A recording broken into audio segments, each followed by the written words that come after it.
Party हार का record बनाएगी, ये भाजपा कह रही है। वही कांग्रेस से दावा कर रही है कि अनुभव उनके पास है और अनुभव के आधार पर वो अपने वादे पूरे करेंगे। और आम आदमी पार्टी हाउस टैक्स की बात कर रही है। अरविंद केजरीवाल दिल्ली के मुख्यमंत्री हमारे साथ हैं। सर, बहुत बहुत स्वागत है आपका इंडिया न्यूज पर। लेकिन शुरुआत उस वीडियो से जो लगातार घूम रहा है सोशल मीडिया पर और सवाल उठे हैं कि आखिर कुमार विश्वास आपसे नाराज क्यों? हाँ जी, बताइए। पहले तो मेरी ये रिक्वेस्ट है कि वीडियो आप दिखाइए लोगों को और सबको ये वीडियो देखना चाहिए। बहुत ही शानदार वीडियो कुमार विश्वास ने बनाया है, जिसमें उसने फर्जी राष्ट्रवाद के नाम पर इस देश में जो कुछ चल रहा है उनके ऊपर उन्होंने प्रश्न उठाए हैं। उन्होंने पार्टी पॉलिटिक्स से उठ के और कई सारी चीजों के ऊपर उन्होंने प्रश्न उठाए हैं, जिसमें एक दो बातें उन्होंने हमारी पार्टी के बारे में भी बोली है और मैं उसका स्वागत करता हूं। तो उन्होंने जो कुछ भी मुद्दे उठाए हैं उनके ऊपर मैं लाइन पढ़ते हैं अभी। अगर आप भ्रष्टाचार मुक्ति को लेकर दिल्ली में सरकार बनाएंगे और उसके बाद आप ही के लोग भ्रष्टाचार के घेरे में होंगे और आप मौन हो जाएंगे, तो उसके बीच लोग सवाल उठाएंगे ही उठाएंगे। तो ये तो बड़ा आरोप है कुमार विश्वास की तरफ से आपके ऊपर कि आप क्या मौन हो गए? तो हम मौन नहीं हुए।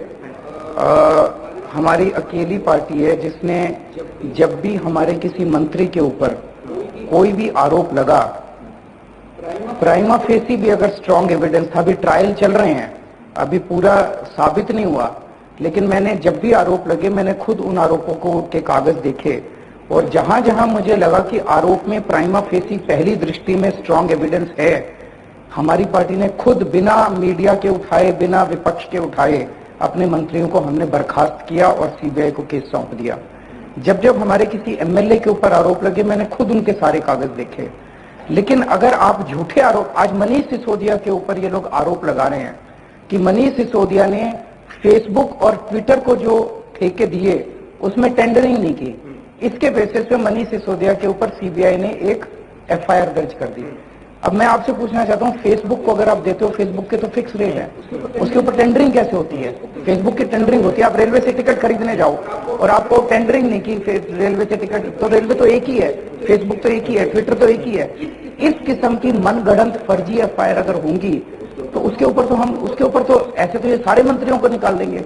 तो अगर कुमार के मन में कोई ऐसा इंसिडेंट है जिसकी वजह से, तो मैं कुमार से बात करूंगा। नाराज ज्यादा है क्या कुमार? नहीं, बिल्कुल नहीं है। बातचीत हो रही है। अभी तो आप ही के सामने चाय पी रहे थे। लेकिन तो मैंने देखा नहीं ना कि तो मैंने आपको बता दूं कि बिल्कुल अरविंद केजरीवाल जब यहाँ पहुंचे हैं तो उससे पहले कुमार विश्वास अरविंद केजरीवाल से मिलने आए और इन दोनों के बीच बातचीत। सर, बातचीत बता दीजिए क्या हुई दोनों के बीच? है ही नहीं जो आप मनगढ़ंत में। एक चीज बता दूं, जो इस तरह की रोज आप कहानियां चलाते हो कि इसके और उसके बीच में लड़ाई हो गई, इसके और उसके बीच में लड़ाई हो गई। कुमार मेरे परिवार का हिस्सा है। कुमार के परिवार, उनकी वाइफ मेरी वाइफ की दोस्त हैं, उनके पूरे परिवार के मेरे परिवार के साथ पारिवारिक संबंध हैं। तो ये जो आप रोज चलाते हो कि लड़ाई हो गई, ये हो गई, वो हो गई, ऐसी लड़ाइयां कोई है ही नहीं। आप जबरदस्ती लड़ाई कराने की कोशिश कर रहे हैं। लेकिन वो कह रहा है, आपने देखा कि आपके एक विधायक आपको छोड़कर चले गए, विधानसभा उन्होंने अपनी मेंबरशिप छोड़ दी और बीजेपी में शामिल हुए, आप राजौरी गार्डन का चुनाव हार जाते हैं। ये हो क्या रहा है? एक वो स्थिति थी जब सब लोग अरविंद हो रहा था, मात्र बीजेपी 3 सीटों पर सिमट गई थी, और अब आपको लोग छोड़ के जा रहे हैं, आपके विधायक आपको छोड़ देते हैं। तो बड़ा सीरियस है। मैं आपसे ये कहना चाहता हूं कि जो पार्टी विधायकों को तोड़ने की कोशिश कर रही है, दोषी वो है या जिस पार्टी का विधायक छोड़ के जा रहा है दोषी वो है। आज पूरे देश के अंदर डिस्कोर्स ये बन गया कि भारतीय जनता पार्टी दूसरी पार्टियों के विधायकों को तोड़ रही है, पैसे दे रही है, ब्लैकमेल कर रही है, और ये कहा जा रहा है वाह क्या स्ट्रेटजी है, क्या पॉलिटिकल स्ट्रेटजी है भारतीय जनता पार्टी। क्या एक जमाना ऐसा था जब आया राम और गया राम करने वाले जो लोग पैसा खाते थे विधायक, और जो पार्टी तोड़ती थी उसको दोष दिया जाता था। आज जिस पार्टी के विधायकों को दूसरी पार्टी तोड़ रही है उसको दोष दिया जा रहा है। भारतीय जनता पार्टी अगर दूसरी पार्टियों के विधायकों को पैसा येन केन प्रकारेण साम दाम दंड भेद करके ब्लैकमेलिंग करके पैसे देके अगर तोड़ रही है, कसूर किसका है? भारतीय जनता पार्टी का है कि दूसरी पार्टियों का है? नाराजगी तो हो सके तो किस किस्म की नाराजगी है? क्या नाराजगी है? क्या कर दिया हमने? दिल्ली के लोगों से जाके पूछो। आज दिल्ली के लोग बिजली, पानी, शिक्षा, स्वास्थ्य, इन 4 चीजों पे इतने खुश हैं, कोई एंटी इनकम्बेंसी नहीं है, और on the contrary pro incumbency है। लोग इतने खुश हैं दिल्ली सरकार के काम से, 2 साल के काम से। अपने पिछले 3 दिन से मैं इंटरव्यू दे रहा हूँ, यहाँ पे जो एंकर आए थे जिन्होंने मेरे इंटरव्यू किए, वो एंकर खुद कह रहे हैं कि आपने काम तो बहुत अच्छे किए जी, आपने काम तो बहुत अच्छे। आज मैंने अभी वीडियो देखा था, कांग्रेस के कुछ नेता कह रहे हैं टीवी वालों को कि ये काम तो केजरीवाल ने बड़े अच्छे किए, काम बहुत अच्छे किए।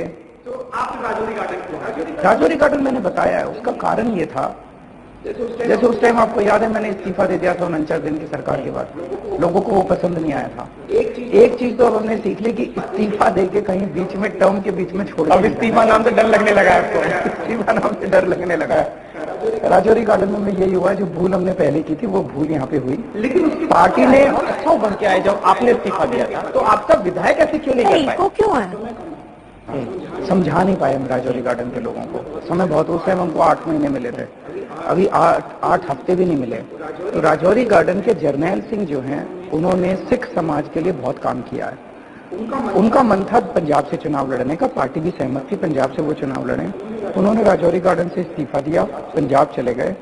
राजौरी गार्डन वालों को ये गुस्सा था कि हमने 5 साल के लिए इसको चुना था, ये बीच में छोड़ के क्यों चला गया। आज ही एक अखबार में खबर छपी है, ट्रिब्यून में शायद खबर छपी है, उनमें उसमें लिखा है, उन्होंने राजौरी गार्डन के लोगों से पूछा, तो राजौरी गार्डन के लोगों ने कहा है जी हम नगर निगम में, एमसीडी में इनको वो देंगे, हमें इनको एक बार गुस्सा इजहार करना था इनके एमएलए को हरा के। तो वो एक नाराजगी थी, उसको हम समझा नहीं पाए राजौरी गार्डन के लोगों को, क्योंकि बीच में छोड़ के क्यों चला। ऐसी स्थिति अब एमसीडी चुनावों में तो खड़ी नहीं हो जाएगी, क्योंकि आप, मुझे अच्छी तरह याद है कि आप पंजाब रहे, बीच में लगातार पंजाब रहे, बीच में फिर गुजरात चले गए, जहां जहां चुनाव रहा वहां रहे, तो आपको दिल्ली के लोगों ने देखा नहीं कि भाई सारे जाते हैं। अब कह रहे हैं योगी आदित्यनाथ यहाँ आएंगे वो करने के लिए, दूसरे मुख्यमंत्री आएंगे, तो सारे मुख्यमंत्री अपनी पार्टी का प्रचार करने जाते हैं और काम भी करते हैं।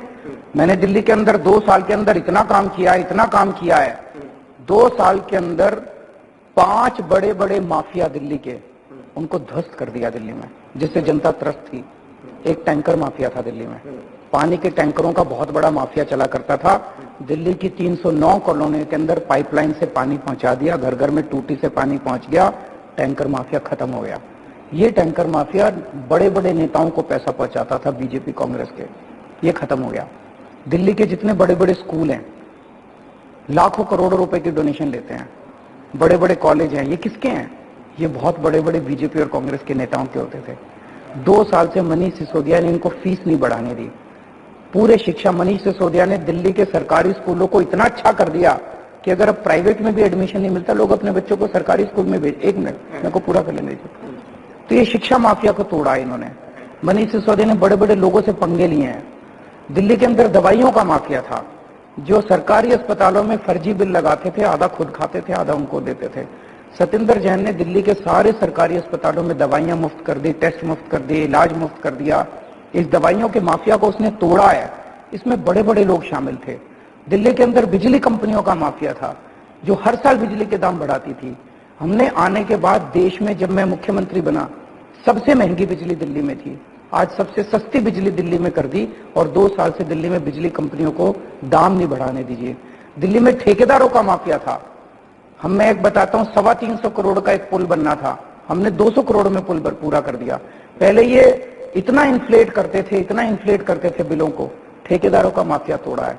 तो ये जितने 5 किस्म के बड़े बड़े माफिया जो दिल्ली में ऑपरेट करते थे, जिनके सीधे बीजेपी और कांग्रेस के नेताओं से लिंक थे, वो सारे माफिया तोड़े हैं। तो अब ये चुप रहने वाले थोड़ी हैं, ये तो अटैक करेंगे हमारे ऊपर। जब आप एजुकेशन की बात करते हैं तो हालांकि काम हुआ है, ये हम सबको दिख रहा है, लेकिन लोग, मैं मानता हूं दिल्ली में एजुकेशन से काम हुआ है, लेकिन वो तस्वीर कब आएगी जब मंत्रियों के, विधायकों के बच्चे भी उन स्कूलों में जा सकेंगे, उन्हें पता होगा कि ये उन प्राइवेट स्कूलों के बराबर आ गए हैं जिनमें 1-1, 2-2 लाख रुपए फीस जाती है। वो तस्वीर कर, क्योंकि सब मंत्रियों के बच्चे बाहर पढ़ रहे हैं, सब मंत्रियों के बच्चे प्राइवेट स्कूल में पढ़ रहे हैं। शुरू हो गया है। हमारे मटियाला के विधायक गुलाब सिंह ने अपने बच्चों को प्राइवेट स्कूल से निकाल के सरकारी स्कूलों में भर्ती करा दिया है। वो सिलसिला चालू हो गया। थोड़ा सा टाइम दीजिए, 2 साल बहुत कम होते हैं। 65 साल में जिन सरकारी स्कूलों की हालत इतनी बदतर कर दी गई, शिक्षा माफिया के द्वारा जिन सरकारी स्कूलों का बेड़ा गर्क कर दिया, मुझे 1-2 साल और दे दीजिए, 2 साल के इस टर्म के अंदर अंदर आप देखेंगे कि आप भी अपने बच्चों को प्राइवेट स्कूल से निकाल के सरकारी स्कूल में पढ़ाने में फक्र महसूस करेंगे। जितने नए सरकारी स्कूल बन रहे हैं दिल्ली में, इनमें स्विमिंग पूल बन रहे हैं, लिफ्टें लग रही हैं।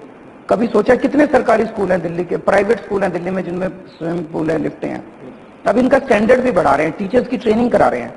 सरकारी स्कूलों के टीचर्स को, प्रिंसिपल्स को हार्वर्ड भेज रहे हैं, लंदन भेज रहे हैं ट्रेनिंग करने के लिए। एक पूरा माहौल बदल रहा है दिल्ली के अंदर शिक्षा के क्षेत्र में। इसी तरह से सरकारी अस्पतालों के अंदर पूरा माहौल बदल रहा है।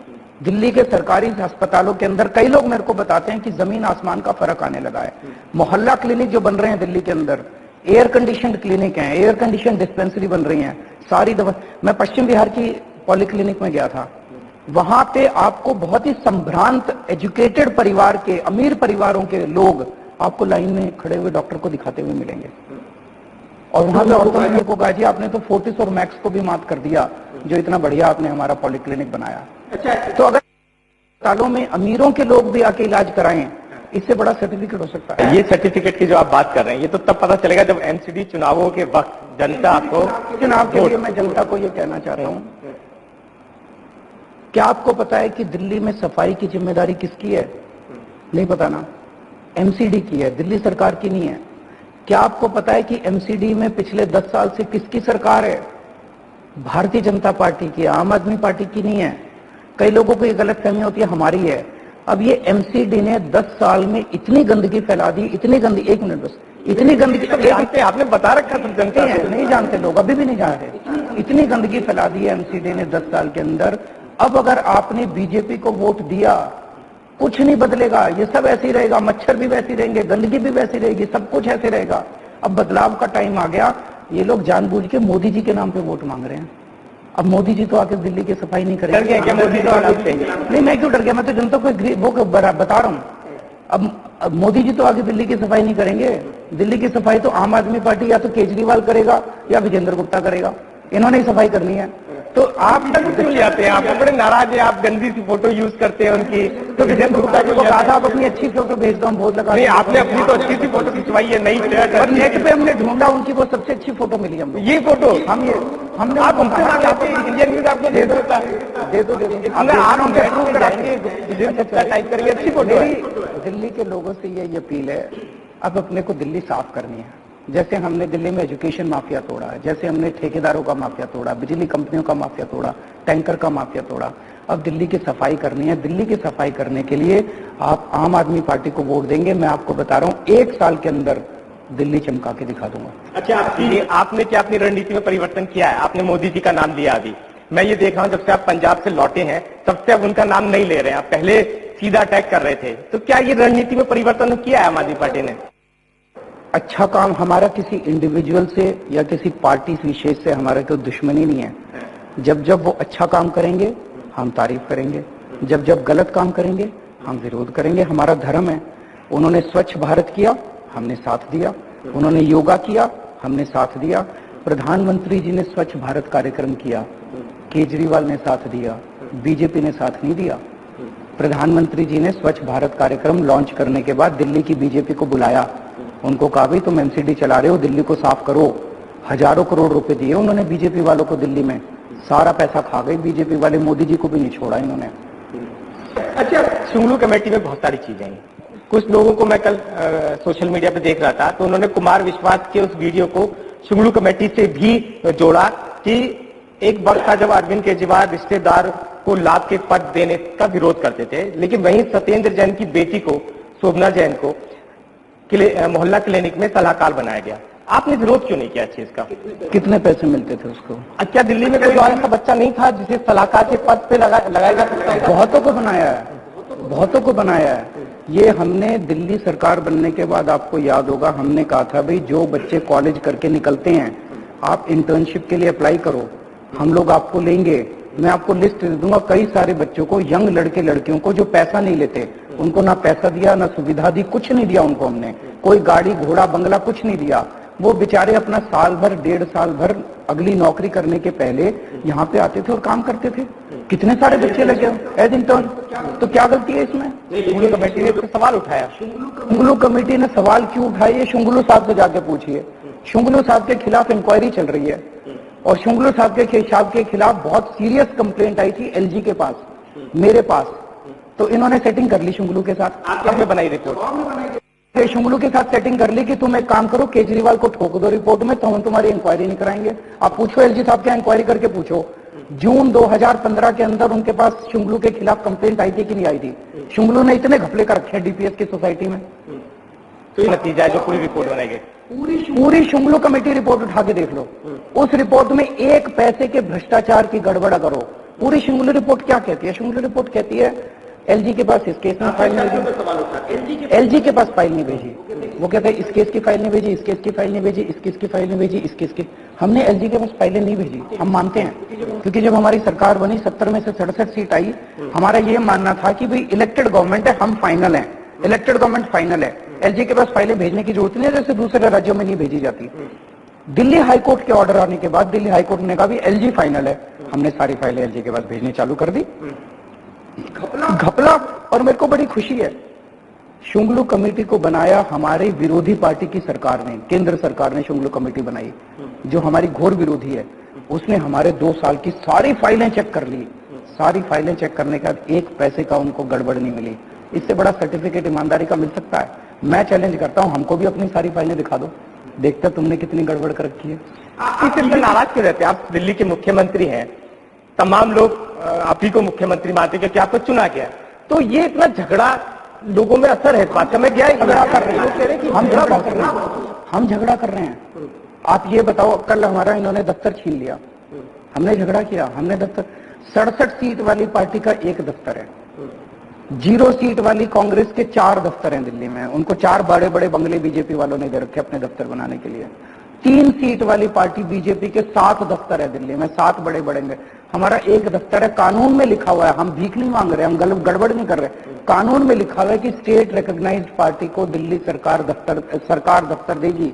तो हमारा एक दफ्तर इन्होंने छीना ना, हमने थोड़ी छीना। लेकिन डब्ल्यूडी के उस समय अधिकार क्षेत्र में नहीं था कि जब उन्होंने वो बंगला अलॉट किया, ने डिसीजन पास किया, कैबिनेट ने, जो केंद्र सरकार की पॉलिसी थी हूबहू शब्दशः दिल्ली सरकार ने वो पॉलिसी अपना ली सारी पार्टियों के लिए। तो फिर अब आपको तो यही कह रहा हूं कि क्यों खाली करना पड़ रहा है? इसका पालन किया तो नहीं होना? एलजी के को इस्तेमाल करके केंद्र सरकार हमारे सारे निर्णयों को, अब दिल्ली हाईकोर्ट ने कह दिया एलजी फाइनल है, तो हर चीज में एलजी को इस्तेमाल करके हमारे नियमों का पालन ठीक से नहीं हुआ, इसलिए कोर्ट ने बोला हुआ। अभी तक दिल्ली सरकार फाइनल होती थी, कैबिनेट फाइनल होती थी, अब दिल्ली हाईकोर्ट ने बोला, अभी बोला अगस्त के महीने में कि एलजी फाइनल है। अब एलजी फाइनल है, एलजी को इस्तेमाल करके देखते हैं। अभी इसके ऊपर कानूनी वो चल रहा है, हम लोग सलाह ले रहे हैं इससे एडवोकेट से कि क्या करना चाहिए इसके बारे में। चुनाव आयोग को धृतराष्ट्र कहना, पर मैं एक और चीज ये कहना चाहता हूं कि